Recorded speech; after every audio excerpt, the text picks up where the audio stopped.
बाबर ने शाहीन के एक ओवर में 21 रन मार दिए। अब समझ ये नहीं आ रहा कि बाबर की अच्छी फॉर्म की खुशी मनाए या शाहीन को 21 रन पड़ने का गम मनाए, क्योंकि दोनों ने खेलना तो पाकिस्तान के लिए है ना। अब हमारे यहाँ ना छोटी छोटी खुशियों में, छोटी छोटी चीज़ों में लोग बहुत ज़्यादा खुश हो जाते हैं और ये फ़ैन आर्मीज़ जो है ना वो एक हाइप क्रिएट कर देती हैं कि जी बाबर ने शाहीन को 21 रन मार दिए। अब मसला यह है कि ये दोनों खिलाड़ी, बाबर या शाहीन, ये दोनों जब BBL में गए तो पूरे पाकिस्तान ने देखा कि हुआ क्या वहाँ पर। Babar out of form, Shaheen Shah Afridi out of form, runs खाए और तीसरे चौथे मैच में इंजरी की वजह से वापस आ गए। 2 बीमर करवाए, एक मैच में तो अटैक भी पूरा नहीं करने दिया और वापस आ गए।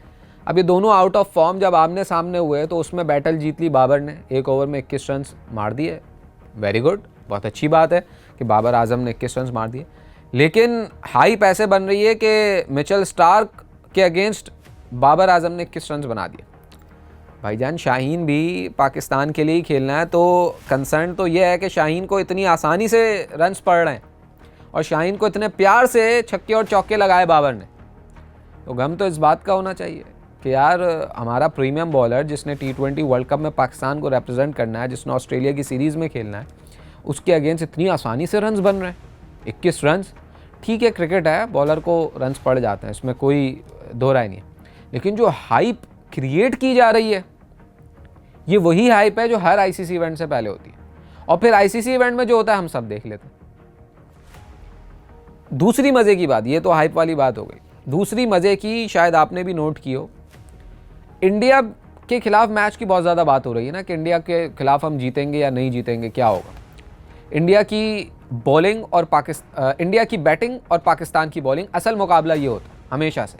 इस दफ़ा भी पाकिस्तान की बॉलिंग देखें तो स्पिन अटैक की वजह से हमें थोड़ा सा है कि हाँ यार शायद कुछ कर जाएंगे। इंडिया की बैटिंग बहुत ख़तरनाक है, लेकिन जो असल पाकिस्तान को प्रॉब्लम होगी वो होगी पाकिस्तान की बैटिंग और इंडिया की बॉलिंग। वहाँ क्या करता है पाकिस्तान, वो मैच डिसाइडिंग होगा। उसकी वजह मैं आपको बताता हूँ।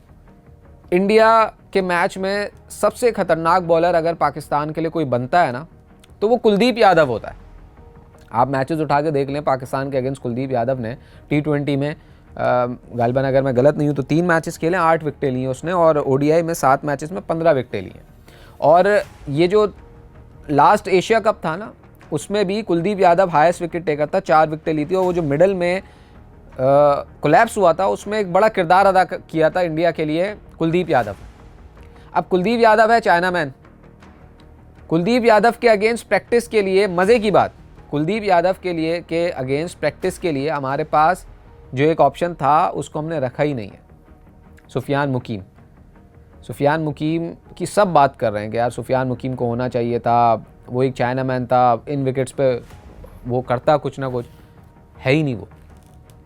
तो एक तो वो है नहीं, ठीक है, तो बॉलिंग में आपको मसला होगा। दूसरा, आपके बल्लेबाजों को प्रैक्टिस करने के लिए भी, अगर आप फॉर एग्जांपल किसी बल्लेबाज को चाइना मैन के अगेंस्ट प्रैक्टिस करनी है कि यार कुलदीप को टैकल कैसे किया जाए, तो कुलदीप जैसा एक बॉलर होना चाहिए ना आपके स्क्वाड में जो नेट्स में बल्लेबाजों को तैयार करवाया जाए कि हाँ यार सुफियान के सामने करो, शायद कुलदीप का थोड़ा बहुत आइडिया हो जाएगा आपको। क्योंकि कुलदीप इंडिया के बॉलिंग लाइन में एक बॉलर नज़र आता है जो कि कोलैप्स करवाता है। पाकिस्तान के अगेंस्ट उसने हमेशा अच्छी परफॉर्मेंस की है, 4 विकेटें ली जैसे मैंने बताया एशिया कप के फाइनल में भी।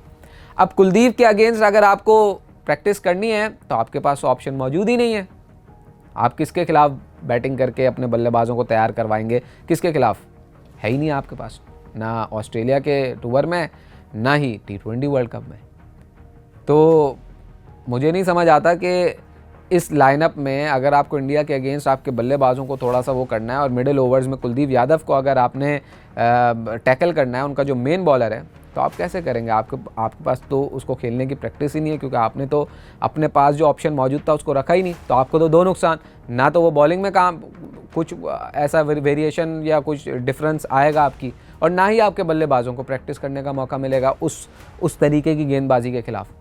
तो ये सिनेरियो। और सुफियान मुकीम की अगर परफॉर्मेंस की बात की जाए, एशिया कप में वो शायद थोड़े से रस्टी रहते, उस तरीके से परफॉर्म नहीं किया था, लेकिन अगर ओवरऑल उनकी देखी जाए 19 T20I मैचेस में 27 विकेटें हैं, 6.28 की इकोनॉमी से उन्होंने बॉलिंग करवाई, तो अच्छा खासा उनका। लेकिन शादाब की वापसी हुई है तो उसके बाद एक तो बनता था बाहर, तो वो सुफियान मुकीम की सूरत में हुआ।